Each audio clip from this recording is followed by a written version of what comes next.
Hello, ladies and gentlemen, and welcome to TrainHR's live webinar on Bulletproof Workplace Investigations. My name is Michael, and I'll be your host for today's session. And on behalf of the TrainHR team, I'd like to thank you all for being part of today's webinar. Today's webinar is being presented by Kathleen Hampton. A few words about Kathleen before we start off today's session.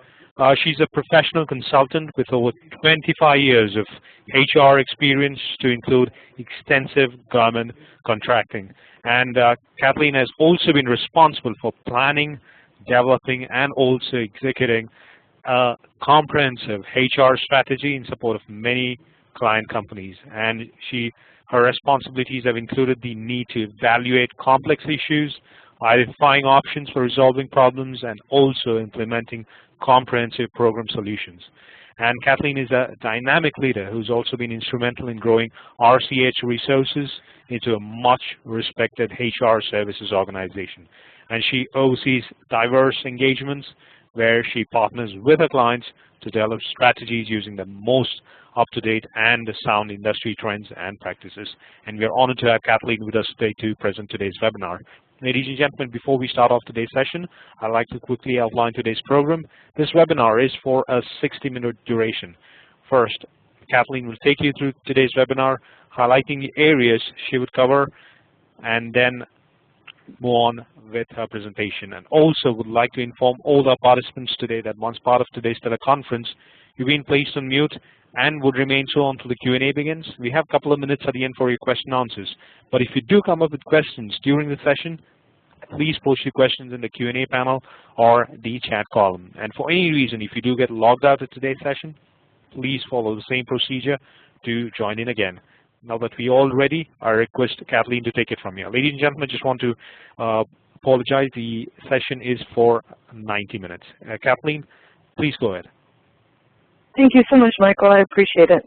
And I'm really glad you updated how long this webinar is. I hate to see everybody leave only 2/3 through. We're going to be talking about a lot today.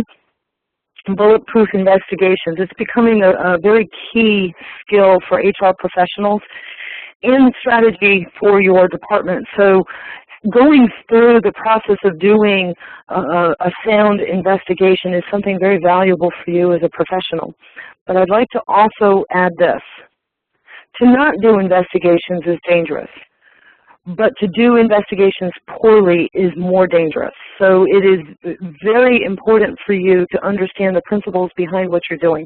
You've heard many times that HR professionals are supposed to be unbiased. They're in the middle of the road people. In fact, if you don't have senior management yelling at you because you're too employee-centered and employees yelling at you because you're too management-centered, you're doing something wrong because you have to be in the middle here. And the reason for that is because the decisions you make affect employees and management all across your organization and have the greatest effect in an external forum such as a lawsuit or such like that.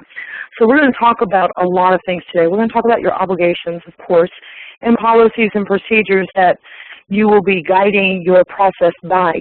You also have a role in the process, and it's important for you to understand how to leverage the skills that you have and to gain the extra skills that you need so that you can follow that role properly, because this is always going to be about fairness. What you collect and what you keep on record is very important. Everything you do, if it's not documented, it's not true. You know that. You've heard that. So we want to talk about how to collect that the evidence that you need. We're also going to go into depth about conducting effective interviews. In fact, one of the things I like to talk about when I do in-persons for these things, we go through an actual skit to detect someone who's lying, because your intuitive skills are best developed by watching other people and understanding some of the tricks of the trade there. So we're going to talk a little bit about that. When you're all done with an investigation, it is incumbent upon you to provide recommendations to your management team. That's vital. Without that, decisions aren't made properly, and we don't want them made in a vacuum. So your investigation and your decisions as to how you've derive the results in the end are very pivotal to a successful outcome. So that's obviously going to be part of our discussion today. But I'd also like to say this. I've already said it once. What you collect as evidence needs to be documented. And writing the report has to be a summation of everything you've collected. So we're going to go into a little bit of detail about that as well. I really do hope you enjoy this presentation. If you've got questions while we're going through, please put them into the comment section. I will attend to them as soon as I am able to at the end of the session. Let's start with internal investigations. What are they? Why do we do them? And what generates our need to develop policy around them? One of the things I can tell you is that compliance programs have grown in importance along with the demands of the new laws and regulations that we've seen over the last several years. So that's key there. But these programs are increasingly seen as vital to preventing some level of corporate misconduct, or at least on some level to mitigate the sanctions if misconduct is found.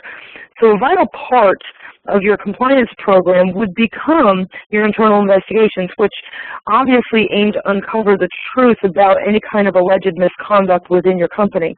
But a good internal investigation has to do this without compromising the relationship of innocent employees or unnecessarily damaging someone's reputation.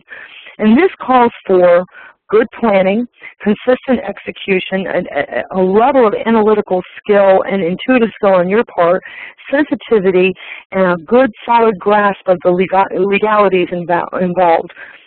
There are benefits to do an investigation, even if there isn't an external forum such as a lawsuit that's generated. Because what you're doing now is allowing yourself to develop a skill that helps you to develop a program within your organization that always seeks the right answers. We're in an age of intense scrutiny of corporations, and this scrutiny is coming at us from so many directions, from the government, like the DOJ, the Securities Exchange Commission if you're public, you got state attorneys generals, you've got scores of other agencies on the federal, state, and local levels.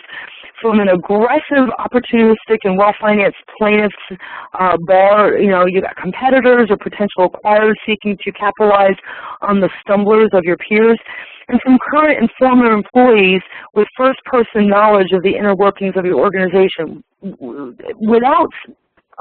can't underestimate it. We are in an intense environment. Facts and events that did not see the light of day in the past are being hauled into the surface by your constituencies with interests very distinct from that of your organization.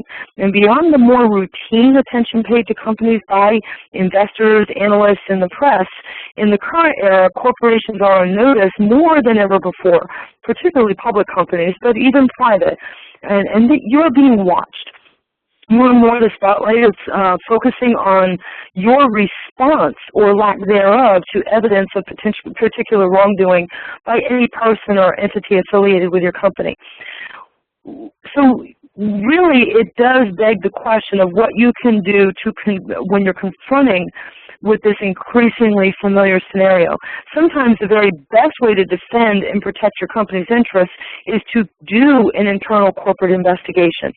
When conducted effectively and under the right circumstances, these investigations bring about several benefits to your company. For example, after an effective corporate investigation, you were able to provide your management teams with all the available relevant facts, including statements from witnesses, relevant documents and emails, and even physical evidence, so that the company can make the best informed decision regarding how to proceed. And even where wrongdoing has occurred within the organization, an effective internal corporate investigation helps the company to identify the source of the problem and to ensure that it does not continue or get any worse. But also, an effective internal corporate investigation memorializes the company's appropriate good faith response to allegations of wrongdoing within the company. And although the doctrine of respondent superior makes the company liable for certain acts of its agents, the effective internal corporate investigation can insulate against and even mitigate the company's liability for wrongdoing of its employees or affiliates. So in the end, what you have is an environment that allows you to do what you need to do so that you put your organization first and on the best foot when it comes to plaintiffs in civil litigation. And, you know, one of the things that you have to understand is that most often what you're going to investigate actually is because of something that's already gone external. What I'm saying is to do nothing is dangerous. We have a lot of laws that really do support the need to have this as a codified function within your organization. The key thing to remember here is where you have not maintained data on any kind of an adverse action within your organization by the documentation of various applicable guidelines, you know,